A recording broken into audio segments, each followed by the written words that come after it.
Hi guys, welcome back sa YouTube channel ko. So for today, we will be answering an April 2019 ECE boards problem coming from Engineering Mathematics Differential Equations. Pero before that, shoutout muna kay Michael Angelo Daep and shoutout din dun sa mga nag-take ng ME boards and kakatapos lang niya today and just pray and hope for the positive results mga Lodi Cakes and engineer na kayo before matapos ang August. So, ang problem natin is, which of the following is the integrating factor mu of x so that the resulting equation mu of x multiplied by 2xy prime plus 3x plus y equals 0 is an exact differential equation. So, let us recall, paano po ba natin malalaman, Sir IJ, kung ang isang differential equation ay exact?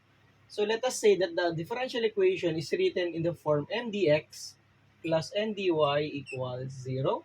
So let us recall na kapag exact siya, the partial derivatives of m with respect to y must be equal to the partial derivative of n with respect to x. So anong gagawin natin dito, Sir IJ?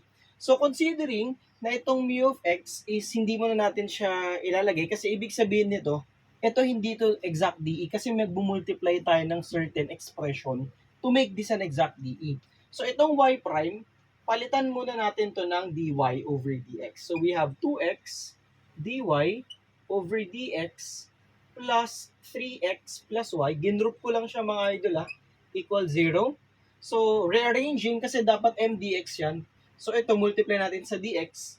Tapos, iswap lang natin. So, we have 3x plus y dx plus 2x dy equals 0. Baka nalito po, I just multiplied everything by dx. Dx times 0 will be equal to 0.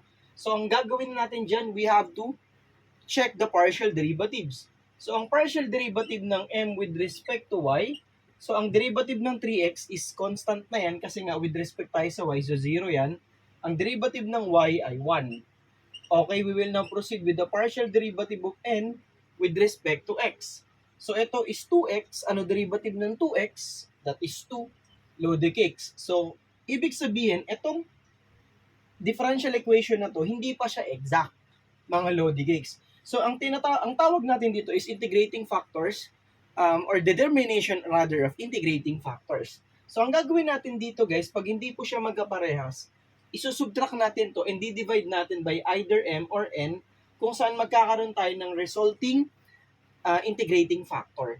So, ang mangyayari dito, Sir IJ, so ima-minus natin yan. So, the partial derivative of m with respect to y minus the partial derivative of n with respect to x. So, alam naman natin na ang 1 minus 2 is equal to negative 1. For this case, ito yung m, ito yung n. So, saan natin siya i-divide para magkaroon tayo ng certain variable? Kasi kung dito, hindi na tayo magkakaroon kasi this is composed of x and y. So, i-divide natin siya by n, which is 2x. Gawin natin muna tong n, Sir IJ, all over n. So, this is now negative 1, or that is 1 minus 2 all over 2x, which will give you negative 1 over 2x. Dalawa po kasi yung case niyan. You have two cases. Kapag ito na-divide mo dito sa m, and ang lumabas is y, so the integrating factor will be e raised to the integral of negative g of y dy.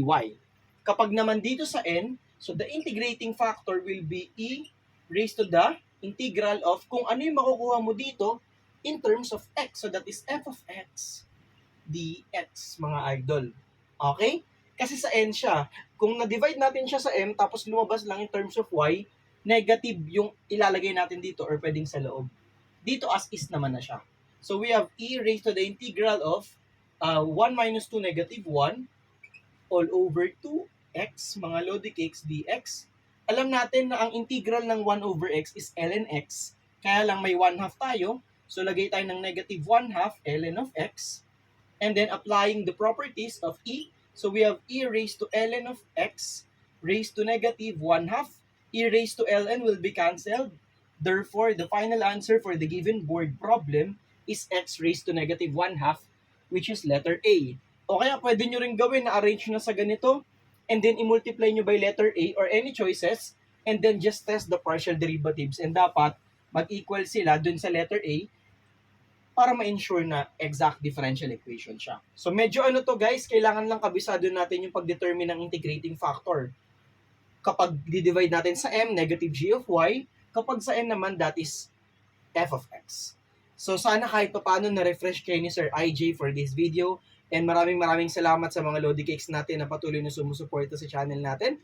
If ever gusto nyo ring order ng cars calculators, ng mga review books, posters, from Project Padayon, from Engineer Adrian Celso, from Outsmart the Board Exam, so pwede kayong bumisita sa TikTok shop ko. And if ever you have questions or clarifications, wag po kayong mag-comment sa comment section. See you on my next engineering and math related tutorials, and have a great day. Bye-bye and God bless.